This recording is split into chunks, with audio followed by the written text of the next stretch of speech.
كما صليت على إبراهيم وعلى آل إبراهيم وبارك على محمد وعلى آل محمد كما باركت على إبراهيم وعلى آل إبراهيم في العالمين إنك حميد مجيد. اللهم افتح علينا حكمتك وانشر علينا من خزائن رحمتك يا أرحم الراحمين. رب اشرح لنا صدورنا ويسر لنا أمورنا واحلل عقدة من ألسنتنا يفقه أقوالنا. اللهم فقهنا في الدين وعلمنا التأويل. اللهم ارزقنا فهم النبيين وحفظ المرسلين وإلهام الملائكة المقربين يا فتاح يا عليم. افتح قلوبنا فتوح العارفين. سبحانك لا علم لنا إلا ما علمتنا إنك أنت العليم الحكيم. لا حول ولا قوة إلا بالله يا الله الرحمن الرحيم. Kurniakanlah kepada kami kefahaman dalam menuntut ilmu pada pagi ini ya Allah. Permudahkanlah segala urusan kami, terimalah segala amal ibadah kami. Rahmatilah kami dengan rahmat-Mu, jauhkanlah kami daripada kemurkaan-Mu. Ya Allah ya Rahman ya Rahim, kurniakanlah kepada kami kekuatan untuk beramal dan berpegang teguh dengan sunnah-sunnah Nabi kami Nabi Muhammad sallallahu alaihi wasallam. Rabbana atina min ladunka rahmah wa hayyi' lana min amrina rasyada. Rabbana atina fid dunya hasanah fil akhirati hasanah wa qina azaban nar. Wa sallallahu ala sayyidina Muhammadin nabiyil ummi wa ala alihi wa sahbihi wa baraka wa sallam. Alhamdulillahi rabbil alamin. Amin ya rabbal alamin. Yang saya hormati dan saya muliakan barisan ataupun pihak pengurusan SPAQ, sahabat pencinta Al-Quran, seterusnya Opah Sabariah sendiri sebagai pelanjur dan barisan moderator, Bunda Zainun, Ustazah Jasrina, kemudian juga pihak pengurusan pentadbiran SPAQ, dan muslimin musliman hadirin hadirat, ibu-ibu, ayah-ayah, jemaah serta keluarga SPAQ yang dirahmati Allah sekalian. Alhamdulillah, pertama je dah buat selama ni marilah kita merafakkan kesyukuran kehadirat Allah Azza wa Jal dengan izin dan rahmatnya. Kita berada pada hari ini, hari yang ke-10, genap pada hari yang ke-10 Rejab pada hari ini. Mudah-mudahan kita diberkati Allah, dipermudahkan segala urusan, dicukupkan segala rezeki, dan dikurniakan sebaik-baik kehidupan dan sebaik-baik juga pengakhiran, insya-Allah wa amin. Jadi ibu-ibu, ayah-ayah yang dirahmati Allah sekalian, insya-Allah sebelum kita sambung perbincangan, suka untuk saya ingatkanlah diri saya dan juga ibu-ibu ayah sekalian, di mana macam semalam menjadi satu viral juga berkenaan dengan amalan khusus pada malam yang ke-10 Rejab, dan juga kita mungkin juga tahu, mungkin kita pun ada yang buat dan sebagainya. Cuma satu dia peringatan ibu-ibu sekalian, dia sebenarnya dari sudut hadis, dia tidaklah ada apa-apa amalan yang khusus macam malam 10 buat macam ni, betul malam yang lain tu buat macam tu, tak adalah. Dia sekadar amalan yang umum. Contoh, perbanyakkan puasa dalam bulan Rejab, kemudian banyakkan istighfar. Okey, yang tu kita faham daripada sudut hadis tu memang ada. Tapi nak kata fadilat yang khusus itu tidak ada. Maknanya kata buat pada malam 10 Rejab, okey dapat ganjaran demikian-demikian. Itu tak ada, itu tak ada. Jadi sekadar kita buat je lah. Macam contoh hari ni nak puasa kan. Kita jangan pula niat puasa 10 Rejab khusus macam tu. Kita niat puasa macam biasalah, Isnin Khamis. Mungkin selang-seli kita niatkan nanti pada hari Rabu puasa Nabi Daud. Lepas tu hari Khamis ni 13 Rejab, pertengahan bulan. So itu semua ada dalam hadis. Jadi kita amalkan, orang kata tu inwan lah. Alam puasa Isnin Khamis, puasa pertengahan bulan berlaku pada bulan Rejab. Kan? Jadi sebagai kesediaan kita nak dapat keberkatan bulan Rejab, bulan yang haram, yang diharamkan pertumpahan darah, dan bulan-bulan yang haram inilah yang dilipat gandakan ganjaran, kebaikan dan juga balasan kejahatan. Jadi kita ambil semangat kat situ. Tanpa mengkhususkan mana-mana lah. Maknanya tak perlu kita kata okey buat malam ni dapat sekian-sekian. Jadi mana kita tahu kan benda tu. Sedangkan kalau disebut dalam hadis tu lain.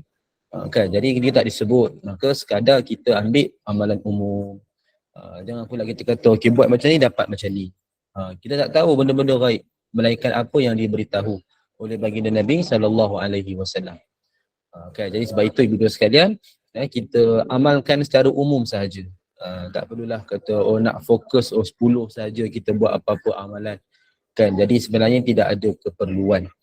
Buat macam biasa je. Jadi kalau kita nak berlaku adil, buat istiqamah berterusan. Kan, macam itulah ibu-ibu sekalian, sama-sama biar kita faham dalam kita beramal. Jangan sekadar kita ikut-ikut ataupun kita dengar-dengar betul kita buat. Biarlah kita faham bila kita amal tu berdasarkan ilmu. Ilmu ni maknanya kita faham lah, kita belajar kan, bukan sekadar ikutan semata-mata, insyaAllah. Jadi ibu-ibu yang dirahmati Allah sekalian, jadi kita akan teruskan perbincangan 40 hadis tentang adab pada pagi ni. Sebagai gantian pada yang minggu lepas tu ada program lain, jadi dia clash kat situ. So kita gantilah pagi ni, ada kekosongan katanya. Okey, baik. Jadi kita lihat pada adab yang ke-29. Qala al-muallif rahimahullahu ta'ala wa nafa'ana bi ulumihi fi darain insyaallah. Amin. Syekh meriwayatkan hadis dalam bab ini daripada gurunya Syekhus Sabur Abdul Rahman bin Muhammad Nuh Al-Fatani Al-Qadah, yang dikenali sebagai Jusuf bin Harun dari Sik Kedah, yang sanad yang bersambung kepada Safiyah binti Huyai radhiyallahu anha, yakni isteri Nabi sallallahu alaihi wasallam, yang mana beliau datang menziarahi Rasulullah sallallahu alaihi wasallam yang sedang beriktikaf di masjid pada 10 hari terakhir bulan Ramadan. So kita boleh faham kat sini 10 hari termasuk dengan 10 malam. Beliau berbual dengan Rasulullah sallallahu alaihi wasallam untuk beberapa ketika pada malam hari. Kemudian beliau bangun untuk berlalu pulang dan Rasulullah SAW turut bangun untuk menghantarnya pulang. Apabila mereka sampai kepada pintu masjid yang menghala ke arah rumah Ummu Salamah radhiyallahu anha, tiba-tiba ada 2 orang lelaki Ansar yang lalu. Mereka memberi salam kepada Nabi Muhammad SAW, lantas bergegas berlalu pergi. Gegah ni maknanya jalan laju-laju lah. Macam mengelak kat situ kan. Bagi salam, betul mereka laju-laju jalan. Sebab apa ni? Rasulullah SAW lantas berkata kepada mereka, usahlah kalian terburu-buru. Sesungguhnya yang bersamaku ini adalah isteriku, Safiyah binti Huyai. Mereka berdua kata, Subhanallah, Maha Suci Allah, wahai Rasulullah. Sedangkan mereka berasa terkesan dengan penafian Rasulullah sallallahu alaihi wasallam. Rasulullah SAW lantas bersabda, sesungguhnya syaitan itu mengalir dalam diri anak Adam seperti mana mengalirnya darah di dalam tubuh badan mereka, dan aku khawatir ia akan menimbulkan keraguan di dalam hati ataupun kita kata qalb, jantung kalian berdua. Hadis sahih Al-Bukhari 6219. Maqal. Jadi ibu ayah yang dirahmati Allah sekalian, ini satu kisah yang menarik, yang kita boleh ambil satu pengajaran kan, yang kita nak simpulkan apa yang berlaku ni. Bila kita sebut tentang lelaki Ansar, maknanya ia berlakunya di Madinah.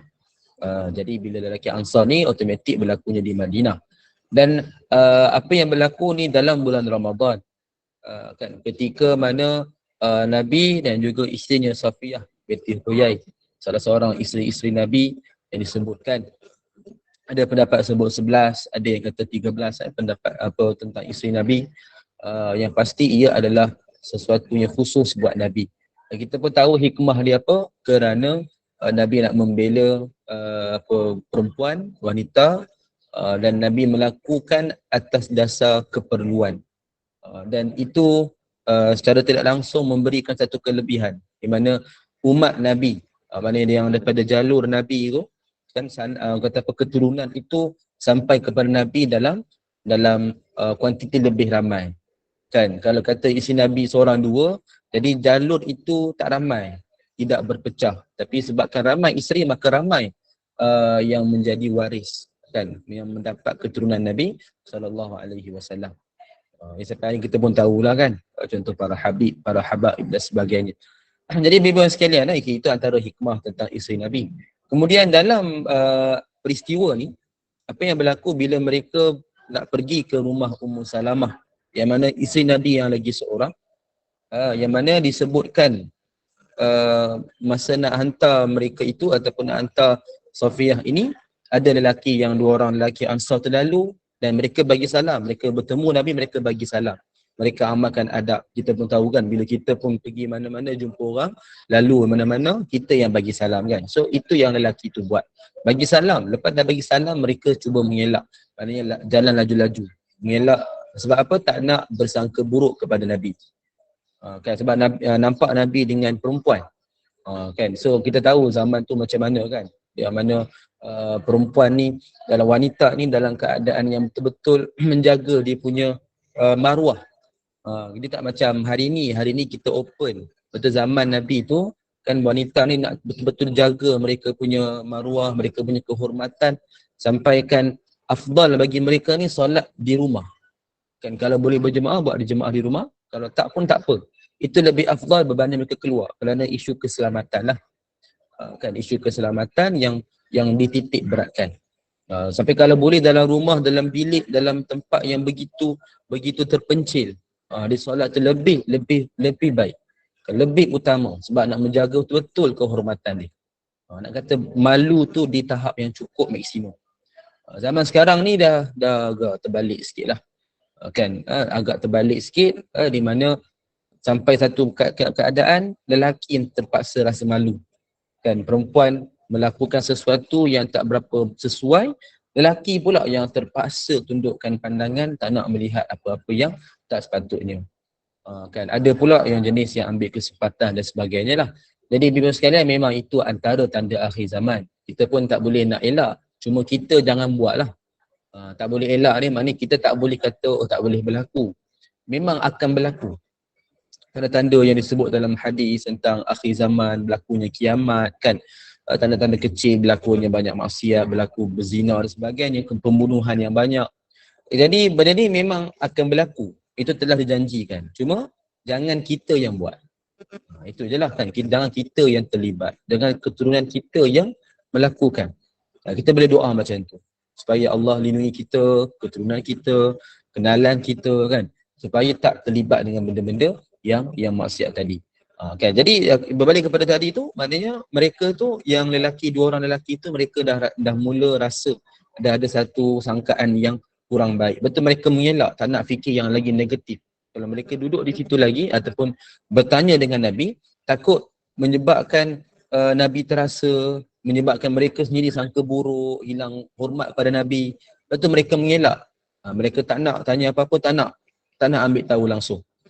Betul, kita faham kan, istilah kata apa, mencegah lebih baik daripada merawat. Kan, ni istilah yang kita boleh kaitkan dengan situasi tadi. Daripada berada di situ, tanya, lepas tu menyebabkan jawapan yang diterima, mereka tak puas hati, betul sangkaan yang buruk, lepas tu cerita dengan orang lain. Daripada macam tu, mereka terus mengelak je. Tak nak sangka apa-apa yang buruk, dia tak nak ambil tahu pun. Mereka sangka baik, mesti Nabi buat ni mesti ada sebab. So mereka cuba mengelak. Tapi Nabi tidak melepaskan. Dia nak mahu apa yang mereka sangkakan itu sebenar-benarnya adalah bagi mereka tu macam betul. Kalau Nabi tak menafikan. Dan sebab itu Nabi memberitahu. Nabi memberitahu kan, jangan terburu-buru. Janganlah, maknanya jangan risaulah. Maknanya yang bersama aku ni adalah isteriku, Safiyah. Betul, mereka pun sebut subhanallah. Mereka pun rasa hairan. Mereka rasa hairan dengan diri mereka sendiri, yang mana mereka boleh untuk membuat satu sangkaan, satu andaian.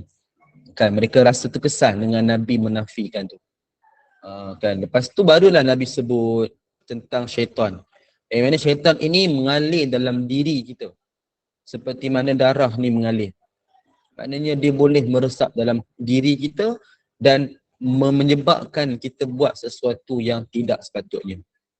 Betul, bebas sekalian, kalau kita lihat daripada sudut kajian tentang penyakit-penyakit mental, halusinasi ke, skizofrenia ke kan, apa-apa jenis penyakit mental ni, kalau kita melihat daripada sudut kajian, dia sebenarnya ada kait rapat dengan gangguan syaitan. Sebab daripada situlah datangnya perkara-perkara yang penyakit mental sebenarnya. Sebab itu kadang-kadang orang yang ada background sakit macam ni kan, mereka juga akan mendapat nasihat daripada perawat Islam. Kadang-kadang boleh jadi macam tu, mereka duk berhalusinasi apa semua kan, boleh jadi adalah bentuk bisikan syaitan. Kan, jadi tak mustahil. Sebab itu kerana mereka kita minta juga nasihat perawat Islam kan, supaya dapat melakukan apa yang sepatutnya lah. Mungkin ada apa-apa bacaan ni ke kan, mungkin ada apa-apa satu perbuatan yang dapat menghalau, mengusir gangguan tu ke, mungkin kita buat begitu kan.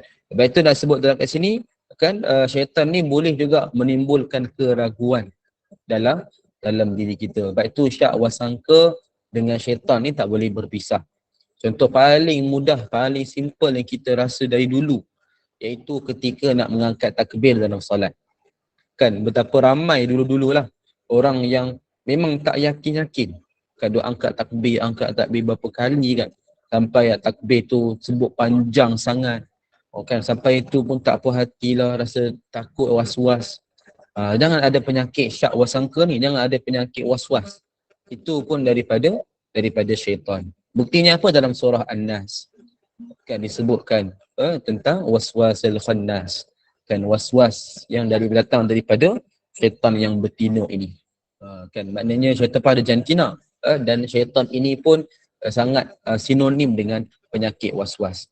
Sebab kita jangan sikit-sikit macam tak yakin lah, tak ni, jangan. Betul-betul kita belajar, betul-betul kita amal, yakinlah. Sebab yakin berdasarkan ilmu. Kan bukan yakin berdasarkan syak sahaja ataupun zon, sangkaan. Tidak. Dia berdasarkan ilmu. So bila kita dah betul-betul belajar, kita buat. Tak payah kita hirau orang cakap apa ke, tak payah. Kan sebab kadang-kadang berjadi gangguan macam tu. Kan akhirnya kita pun tertipu. Lepas tu kita ingat sini sekalian, syaitan ini boleh meresap dalam diri kita dan boleh melakukan apa dua jenis gangguan. Jadi kita kena hati-hati sangat. Dan terutamanya gangguan syaitan adalah dalam jantung kita. Saya dah pernah sebut dah, itulah hikmah kenapa jantung Nabi dibasuh dengan air Zam-Zam kan oleh malaikat. Itulah hikmah kenapa dalam solat ataupun dalam kita mimpi buruk, kita bangkit-bangkit, kita meludah ke arah kiri. Kan baca isti'azah dan meludah ke arah kiri. Pun itu hikmah dia. Di situlah berlakunya gangguan syaitan, bisikan syaitan. Jantung inilah ataupun yang kita sebut sebagai istilah hati. Kan hati inilah yang dimaksudkan dengan akhlak kita.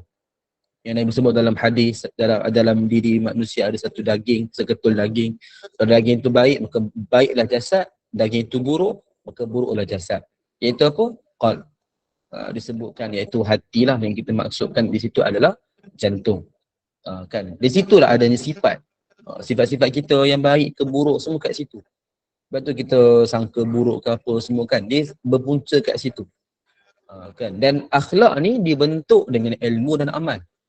Kalau orang yang betul-betul belajar, betul-betul dia amal, dia akan menjadi orang yang berakhlak. Apa bukti? Tengok tentang ayat Quran tentang solat. Kita dah biasa dengar inna salata tanha 'anil fahsya'i wal munkar. Allah janjikan orang yang solat ni, sesungguhnya solat itu dapat mencegah daripada perbuatan yang maksiat dan kemungkaran.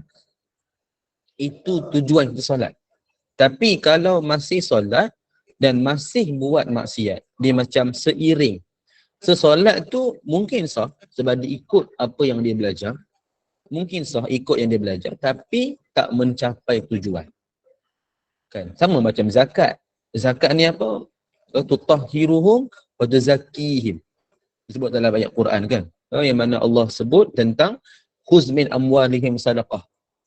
Allah suruh Nabi untuk ambilkan sedekah, maknanya zakat lah kat situ. Dan apa tujuan? Tutahhiruhum wa tuzakkihim. Membersihkan mereka dan menyucikan mereka.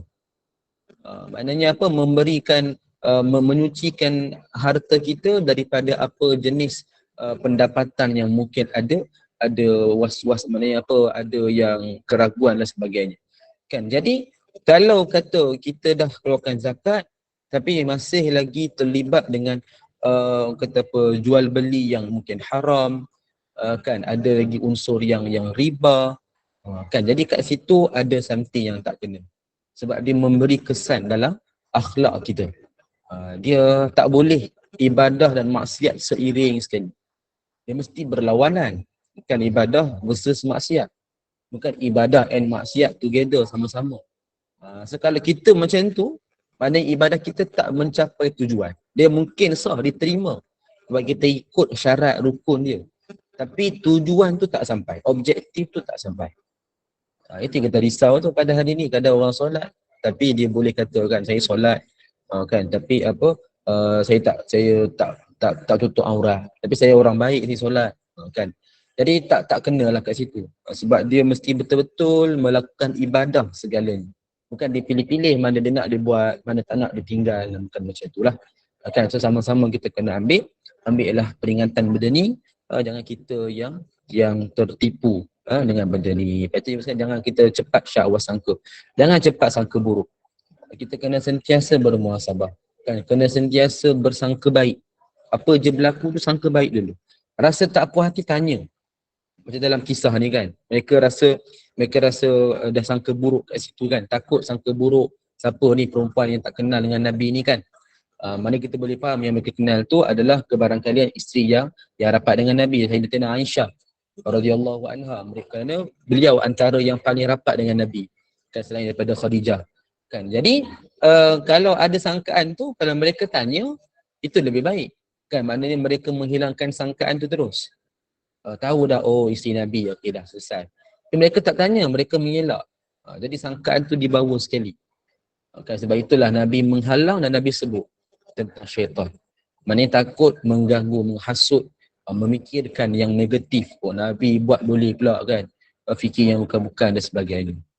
Itu kita kena ambil satu peringatan. Jangan cepat kita sangka buruk, rasa tak puas hati ke apa, tanya siap-siap. Jangan nak simpan-simpan, lepas tu kita fikir yang bukan-bukan. Baik, itu hadis yang pertama. Daripada hadis yang kedua, disebut daripada Hamnah binti Jahshin radhiyallahu anha. Beliau berkata, aku telah didatangi darah haid yang banyak dan kuat alirannya. Aku mendatangi Nabi Muhammad sallallahu alaihi wasallam untuk meminta fatwa daripadanya. Aku mendapatinya berada di rumah saudara perempuanku, iaitu Zainab binti Jahshin. Lalu aku bertanya kepada baginda, ya Rasulullah, sesungguhnya aku didatangi darah yang banyak dan kuat alirannya. Maka apakah yang perlu aku lakukan? Adakah ia menghalangiku daripada bersolat dan berpuasa? Baginda bersabda, sesungguhnya syaitan bersegera kepadanya, yakni untuk mengelirukannya. Ini pun hadis yang hasan, hadis hasan ke sahih, hadis hasan disebut dalam riwayat Tirmizi 128. Jadi bebas sekalian, ini pun kita boleh ambil satu manfaat berkenaan dengan jangan ada fikiran yang tak yakin, kan, macam ni lah tentang tentang ni lah darah haid yang keluar, kan. Maka beliau bertanya kepada Nabi, kan, bagaimana, kan, sedangkan kita dah tahu yang daripada sudut hukum fiqh, iaitu bila mana berlakunya perkara ini, maka dia automatik dikira sebagai tidak suci lah, kan, daripada haid. Jadi memang kalau dalam solat dia tidak diwajibkan kerana dia tidak mencapai syarat wajib. Dia tak suci daripada haid, kan, termasuk nifas lah kan. Jadi haid ni salah satu. Manakala puasa pula, kalau dalam keadaan tidak bersuci, jadi dia hanya perlu qada. Kan dia ada beza lah, ke solat memang tak perlu, dia tak wajibkan. Tapi syarat wajib puasa tak macam tu. Ya, syarat wajib puasa tak termasuk dengan haid ni. Jadi bila orang yang haid ni, dia cuma tak boleh puasa dan kena qada. Kita pun saya yakin, sekali dah tahulah. Cuma dalam isu ni, kenapa jadi kita masuk dalam bab hadis ni, dalam bab tajuk ni? Kerana yang bertanya ni, iaitu Hamnah binti Jahshin, saudara kepada Zainab binti Jahshin radhiyallahu anhuma ni, beliau bertanya kerana tak pasti ataupun tak yakin dengan isu ni, iaitu dah keluar darah, lepas tu adakah dia menghalangi aku daripada solat dan puasa. Maknanya dia terasa tak, dia sewas-was lagi. Kan, padahal telah diketahui itulah yang disebut oleh Nabi sejak awal lagi. Tapi beliau masih bertanya. Betul lah Nabi jawab macam tu. Menjawab, syaitan bersegera kepadanya untuk kelirukan dia. Rasa was-was. Oh, rasa macam mana ni kan, nak solat macam mana. Padahal memang tak payah solat. Macam nak puasa, memang tak payah lagi. Nanti qada puasa. Kan, jadi ini contoh satu lagi hadis yang kita ambil pengajaran supaya apa, jangan cepat was-was. Kan, jangan cepat was-was. Lepas tu kita kena yakin lah. Contoh kita pergi satu tempat yang baru, kita nak solat, kata tak R&R kan, lepas tu kita overthinking. Ni bahasa orang sekarang lah, overthinking kan. Kita kata, oh mana tahu tempat ni ada anjing datang ke, mana tahu tempat ni ada kucing pernah berak tak basuh ke. Kita pun overthinking lah, duk bau lah, betul tanya orang lah kan. Lepas tu kita duk macam tak yakin lah, solat nantilah kat rumah. Dah tu balik-balik tak sempat nak solat, waktu dah habis. Kita pun kata, kita pun rasa tak apalah aku, sebab aku tak solat ni bukan malas. Aku tak mengingkari pun, aku tak malas pun. Cuma aku tak yakin. Tak yakin tu gangguan syaitan lah tu. Dia kalau pergi tempat baru pun, tengok aja secara ain. Tengok pada mata. Kan? Kita lihat, nak tentukan lagi mutawassithah tu kan. Kita tengok pada mata, ada tak? Okey, tak ada. Okey, kita mungkin bau-bau sikit, ada tak bau apa-apa kan di tempat tu? Tak ada. Kemudian kita mungkin rasa, bukan rasa sudut jilat lah kan.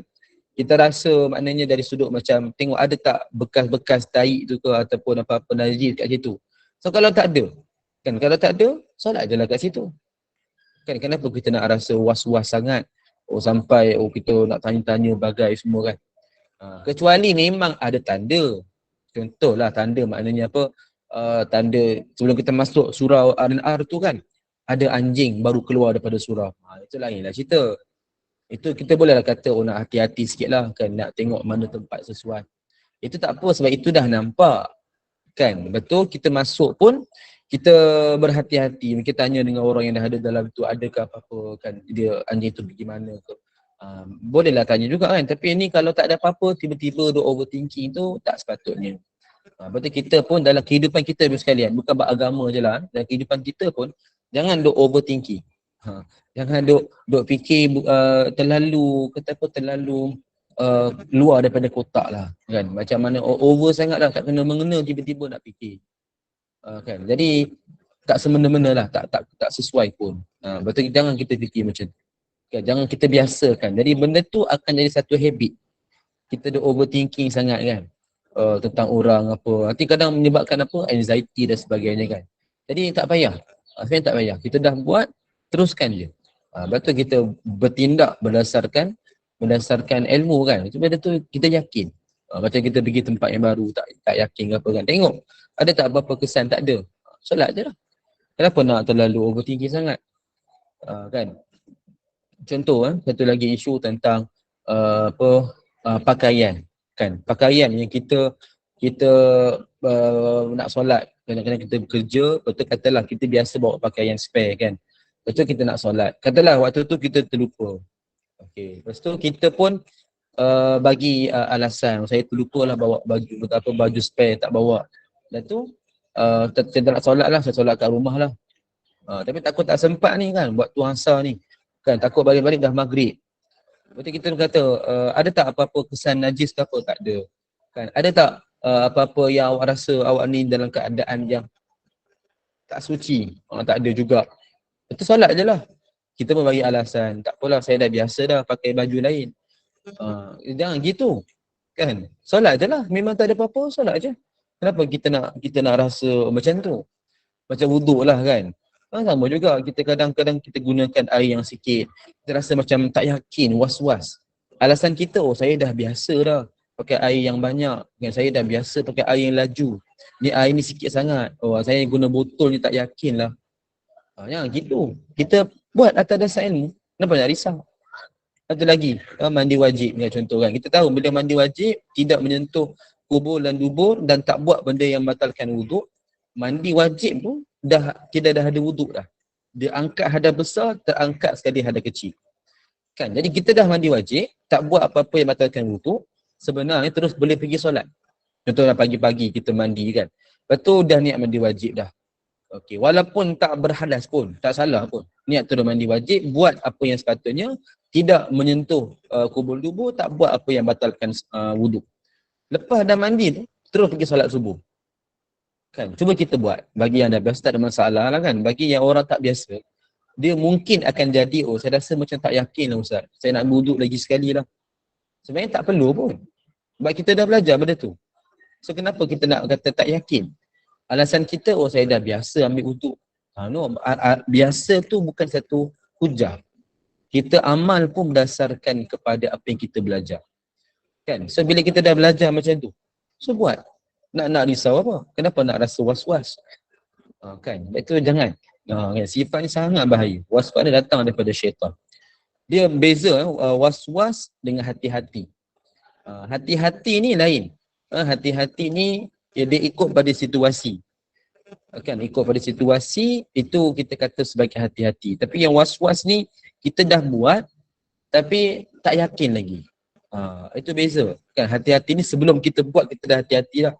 Macam nak mandi wajib, kita hati-hati jangan sentuh kubur-kubur. Kita hati-hati fikir baik-baik jangan batalkan wuduk dalam mandi tu. Itu hati-hati kan. Itu bersifat apa hati-hati kata apa ambil peringatan, iktibar, dia tak nak buat benda yang salah. Tapi kalau orang yang was-was, dia dah buat, lepas tu baru dia was-was. Itu perbezaan. Was-was ni dia selepas. Kalau hati-hati dia sebelum. So hati-hati boleh kita buat. Kita bawa kereta, kenderaan, bawa hati-hati pelan-pelan. Bukan was-was kan. Ni was-was bila kita dah bawa laju tu baru kita was-was. Macam mana ni kan nak perlahan ke apa. Tak payahlah. Kan kita amalkan dengan baik. So ini satu lagi hadis. Bila kita nak menghadapi hasutan syaitan, maka jangan layan. Itulah kita boleh kata. Jangan layan dan kalau kita rasa lagi masih mengganggu, maka bacalah isti'azah banyak-banyak. Baik, satu lagi kisah. Nak ringkas je lah, dia panjang sikit. Daripada Huzaifah radhiyallahu anhu, beliau kata, apabila kami duduk untuk makan bersama Rasulullah sallallahu alaihi wasallam, kami tidak akan meletakkan tangan kami di atas makanan itu sehinggalah Rasulullah sallallahu alaihi wasallam memulakannya dengan meletakkan tangannya. Satu adab kan. Kita pun boleh memulakan macam tu. Ada orang lebih tua contoh makan dengan mak ayah, biar mak ayah makan dulu baru kita makan kan. Okay. Pada satu hari ketika kami datang untuk makan bersama baginda sallallahu alaihi wasallam, datang seorang hamba perempuan dengan tiba-tiba seolah-olah tanya ditolak daripada belakang. Seolah-olah ianya ditolak daripada belakang. Tiba-tiba datang. Okey. Hamba perempuan itu bergegas ingin meletakkan tangannya pada makanan yang dihidangkan. Lantas Rasulullah sallallahu alaihi wasallam menahan tangan. Kemudian datang pula seorang Arab Badui, Arab kampung. Okay, apa yang dia buat? Seolah-olah ianya ditolak daripada belakang. Sama juga macam tadi. Maka Rasulullah SAW menahan tangannya. Okay. Baginda bersabda, makanan yang tidak disebut nama Allah menjadi halal kepada syaitan. Tak baca bismillah.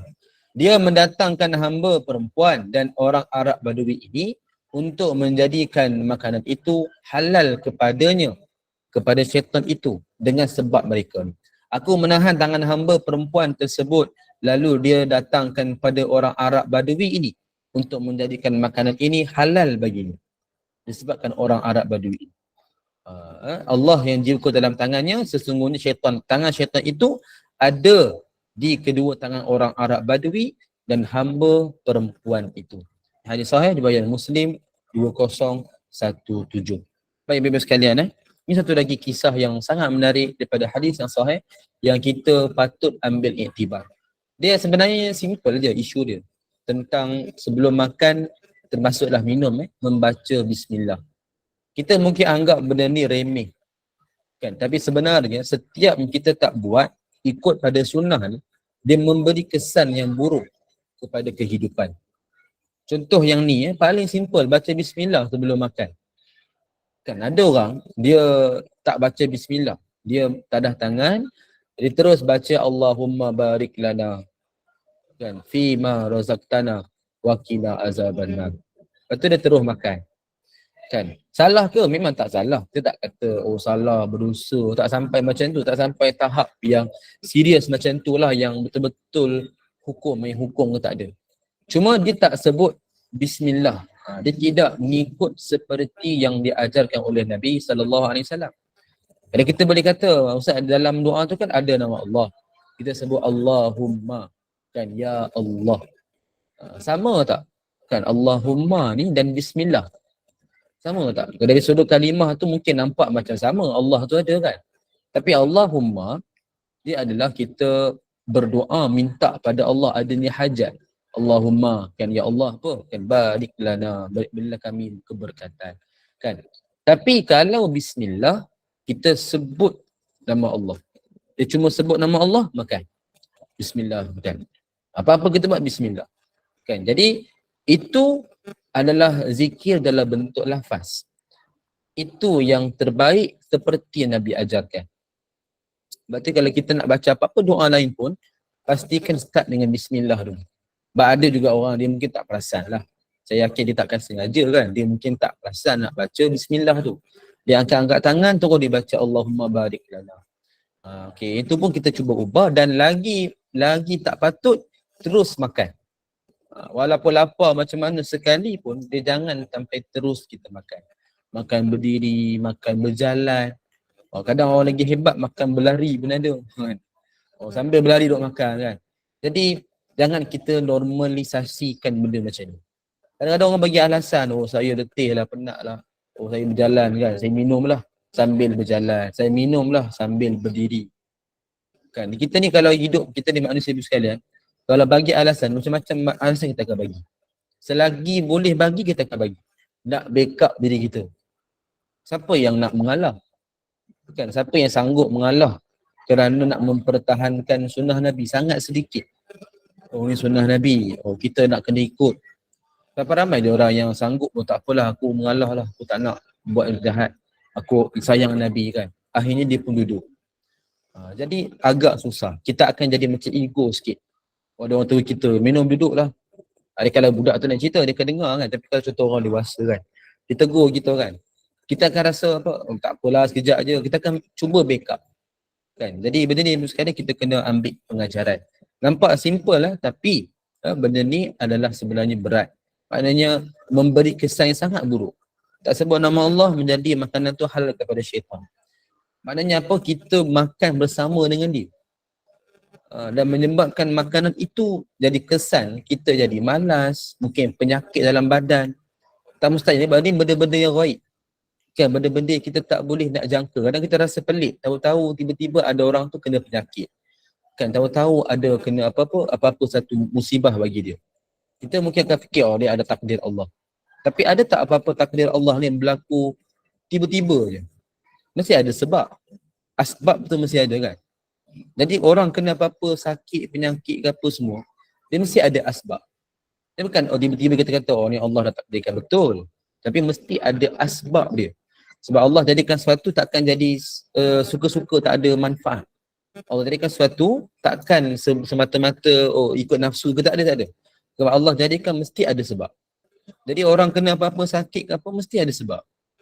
Mesti ada asbab. Kalau kita kaji dengan lebih detail ke mendalam, kalau rajin, kita akan jumpalah jawapan dia. Kalau kita mengkaji kan, jadi kita akan nampak. Tapi kalau kita kaji, kita serah pada Allah je. Memanglah ni semua takdir Allah. Tapi mesti ada sebab. Kan, sebab itu memang sekalian, kita jangan ambil remeh benda ni. Boleh jadi sebab kita tak amalkan sunnah dalam bab makan. Itu menjadi satu kesakitan buat kita. Contoh kita ambil contoh yang paling simple. Kebanyakan kita ni ada masalah gigi. Kan, mungkin tak masa muda, mungkin masa tua. Kan, mungkin ada orang yang muda pun dah kena dah. Ada orang yang mungkin tua baru kena. Jadi kalau kita perasan, kan, bila kita dah kena, kita tanya dengan doktor kan, so apa yang kita boleh buat, apa yang kita boleh jaga. Doktor pun bagi cadangan-cadangan. Bila kita lihat cadangan-cadangan tu, sebenarnya dalam sunnah tu dah ada. Contoh antaranya apa? Berkumur setiap kali lepas makan. Itu ada satu sunnah. Lagi nak pergi solat, kumur dulu sebelum pergi solat kan. Hilangkan rasa makanan. Itu ada satu sunnah. Kan? Betul apa lagi? Kita gosok gigi, bersugi, itu adalah sunnah. Kan paling kurang pagi dengan malam sebelum tidur, itu pun adalah sunnah. Kan pagi-pagi kan sunnah. Kita bersugi sebelum nak berwuduk, kita bersugi dulu, kita kumur. Nampak? Kalau kita perasan benda-benda ni ada kaitan rapat dengan sunnah. So kita betul-betul jaga kesihatan tu ikut cara sunnah tu, maka insya-Allah sebenarnya selamat lah. Kita tak kenalah apa-apa, maknanya mungkin kena pun kena kurang lah. Kena kata apa-apa kesakitan dan sebagainya. Sebab kita bertindak berdasarkan ilmu. Kita buat kerana kita belajar. Okay, ini adalah sunnah, maka Nabi buat mesti ada sebab. Bukan suka-suka, bukan ikut nafsu. Kan Nabi buat dorongan daripada wahyu. Nampak? Kita akan faham. Ya, tu yang untung lah kalau orang betul-betul belajar kan, dia buat apa yang dia belajar. Itu paling untung. Kadang kita belajar tapi kita mungkin tak mampu sangat nak buat semua.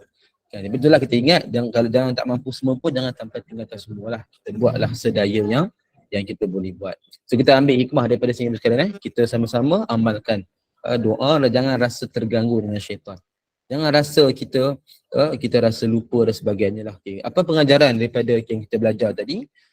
Pertama, kita wajib mengimani bahawa Allah memberikan syaitan kekuatan dan kemampuan membisikkan was-was dan godaan ke dalam hati manusia. Syaitan itu tidak jauh daripada kita, malahan dia mengalir dalam diri kita seperti mana mengalirnya darah. Apabila dia mendapat peluang, dia akan segera menguasai diri kita. Contoh, sifat marah. Inilah contoh syaitan akan menguasai diri kita. Kita boleh ambil kesimpulan mudah. Sifat mahmudah sama dengan sunnah Nabi ataupun akhlak Nabi.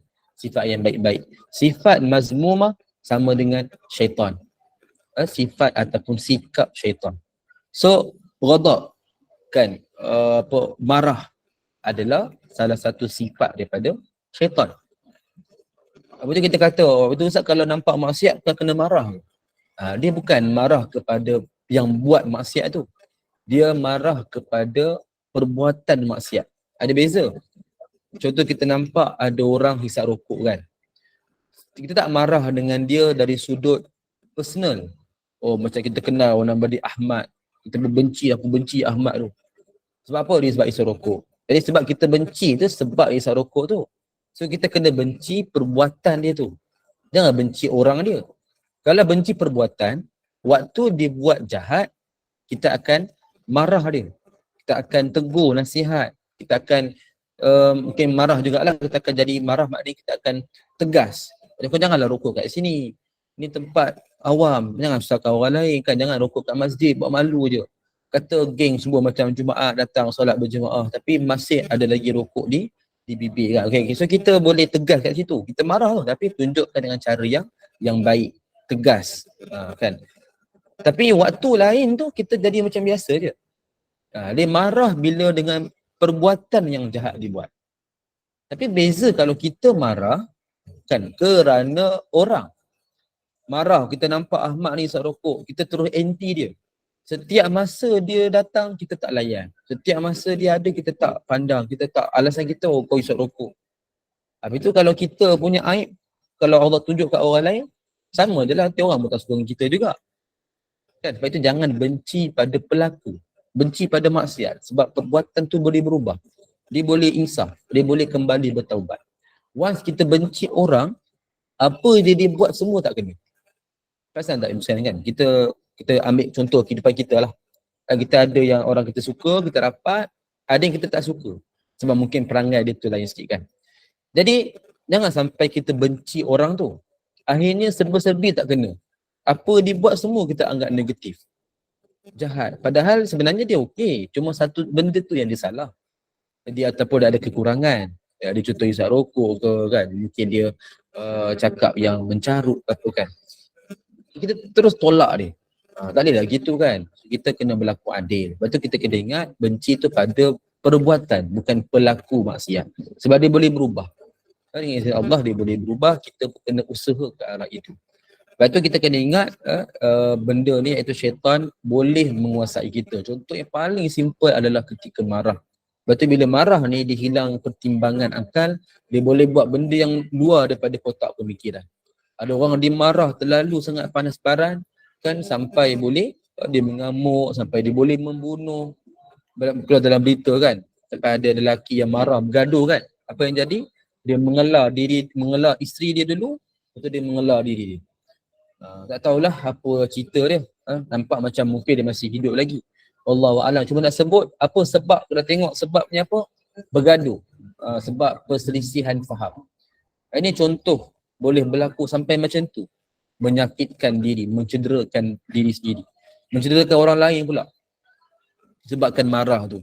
Ada orang sampai mencarut, memaki, hamun. Okay, macam-macam lah orang tunjukkan kemarahan. Tapi daripada sudut Islam tak macam tu. Kita marah atas perbuatan maksiat. So kita tunjukkan dengan cara yang baik. Tegur orang buat maksiat. Kan, cegah daripada kita ada kuasa, kita cegah, dendakan dia. Supaya dia sedar, nampak? Itu yang Islam ajar. Paling-paling kita benci maksiat tu. Bila dia buat tu, kita elak daripada dia. Tak nak sokong dengan dia. Tanda kita tak suka dengan maksiat. Dua orang kawan-kawan, tiba-tiba kawan seorang ni kisah rokok. Kita pun mengelak. Kita pun, okey lah, jumpa lagi lah. Dia pun tanya, kenapa ni? Kenapa mengelak ni? Tak adalah, aku tak suka sangat bau rokok ni. Dah cukup. Kita mengelak daripada dia. So itu memberikan satu kesan kat dia, oh maknanya kawan ni tak suka merokok. Kan itu tanda kita tunjukkan kebencian pada maksiat tu selemah-lemah iman. Kan betul-betul sekalian kita fahami kaedah. Dan kita ingat jangan sampai syaitan menguasai diri kita lah. So apa-apa sifat mazmumah bila kita ada kan, marah, bila kita ada apa lagi, bertangguh-tangguh, kita terburu-buru, was-was, waktu ni lah syaitan akan cuba untuk menguasai diri kita. Jangan bagi peluang. Yang kedua, apabila seorang mukmin tu membuka satu pintu untuk menghadapi syaitan, maka syaitan tidak akan boleh menutup pintu tu. Pintu itu adalah pintu ilmu. Syaitan mungkin boleh memasukkan was-was tentang najis kepada orang yang berwudu, was-was istihadah kepada wanita yang mengalami haid dan seterusnya. Namun dengan memiliki ilmu tentang sesuatu tersebut, maka was-was itu dapat diatasi. Ini kita dah syarah tadilah. Kan, ilmu lah segala-galanya dulu sekalian. Kan, datang orang orang bawa cerita apa-apa, kita tak tabayun, kita terus percaya ke apa kan. Itu semua membawa kepada keburukan. Datang siapa pun, kita selidik, kita pastikan, kita double check. Kan, kalau buat macam tu, selamatlah kita. Sebab tu dalam bab ilmu, kan, dalam bab ilmu kita belajar, dia jangan ada sifat taksub kepada orang yang menyampaikan ilmu. Once ada taksub, kita suka tu tak salah kan, tapi dia sampai taksub, maknanya segalanya betul sahaja.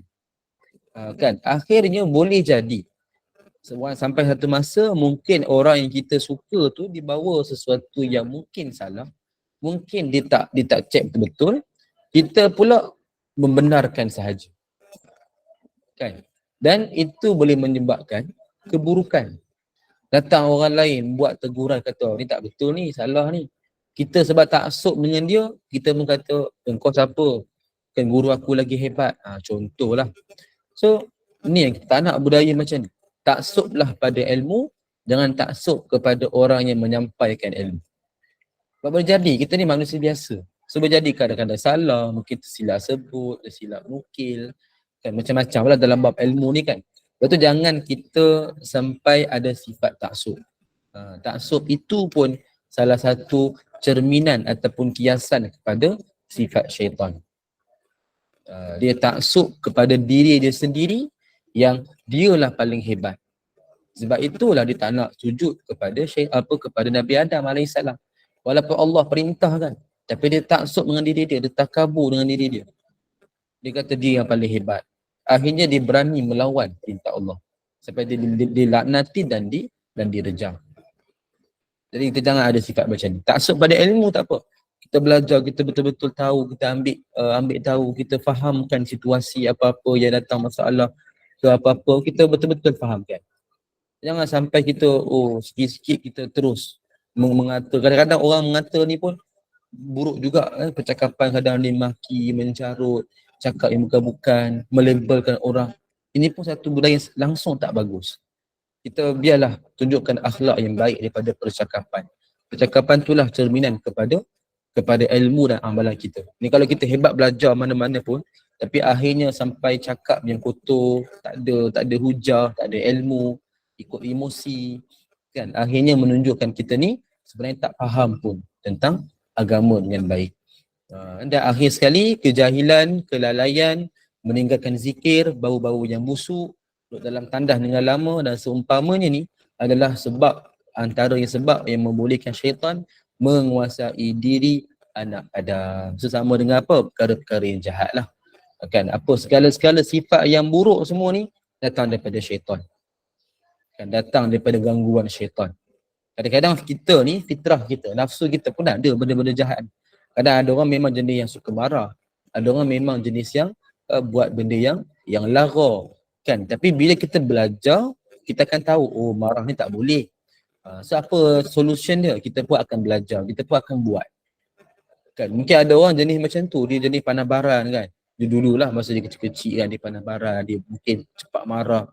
Tapi bila dia belajar, dia tahu, oh sebab marah ni tak boleh macam tu. Tak boleh mencarut, kan? Tak boleh tunjukkan dengan cara yang salah. Akhirnya dia pun akan belajar, dia akan amal. Betul-betul kalau dia nak berubah, dia akan amal, dia akan cuba ikut apa yang dalam sunnah. Ubah posisi badan. Oh kalau marah dengan seseorang tu, ngelak daripada dia terus. Kan? Ataupun berwudu, kan? Ataupun amalkan zikir, istighfar ke. Jadi dia cuba buat. Bila betul-betul dia buat, dia akan dapat kesan. Kan dia akan dapat kesan, paling-paling akan jadi kurang. Kejahatan yang dia buat tu sebelum tu, ikut nafsu dia tu akan kurang.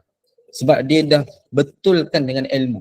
Dia dah memperbaiki nafsu dia tu ataupun mengawal nafsu tu dengan ilmu dia.